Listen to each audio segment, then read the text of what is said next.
Magandang araw sa lahat. Welcome po ulit dito sa atin channel ang Biyahe Ikomida. Maraming salamat sa lahat ng nag-subscribe, indeed. Punta tayo sa atin topic. Vic Soto maghahain ng reklamo versus Daryl Yap para sa Pepsi movie teaser. Nabanggit ang pangalan ni Vic Soto sa kontrobersyal na teaser ng pelikula tungkol kay Pepsi Paloma. Nakatakdang maghain ng reklamo ang veteran TV host comedian na si Vic Soto laban sa controversial director na si Daryl Yap.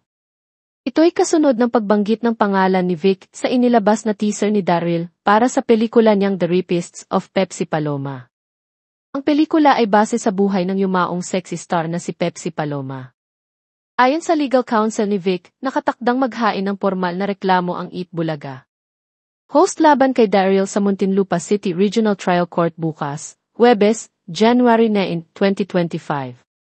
Malakas na ingay ang nilikha ng teaser ng The Rapists of Pepsi Paloma na isinapubliko noong January 1, 2025, dahil sa tahasang pagbanggit ng pangalan ni Vic sa eksena ni Gina Alahar at Red Bustamante. Si Gina ang gumaganap na Charito Solis, ang yumaong veteranang aktres. Habang si Red naman ang gumaganap na Pepsi Paloma.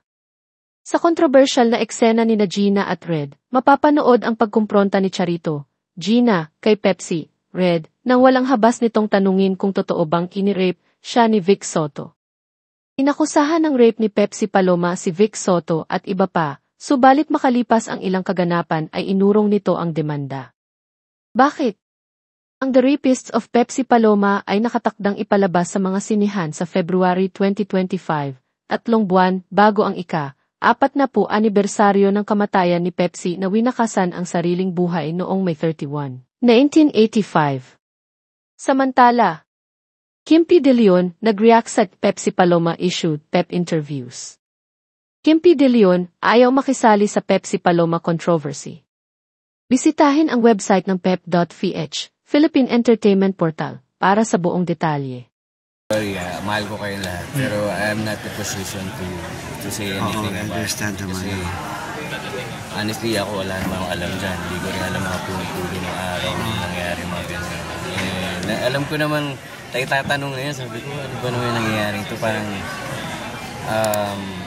Parang bubuhayin na naman nila yung issue dati na yun. Tapos na yun, wala namang ebidensya, kaysa ganito. So, ako, I'd rather stay quiet kasi mahirap kasi.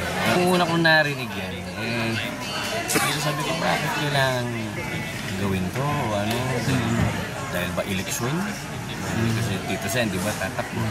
Tapos, kumbaga nananahimik na pare-pareho.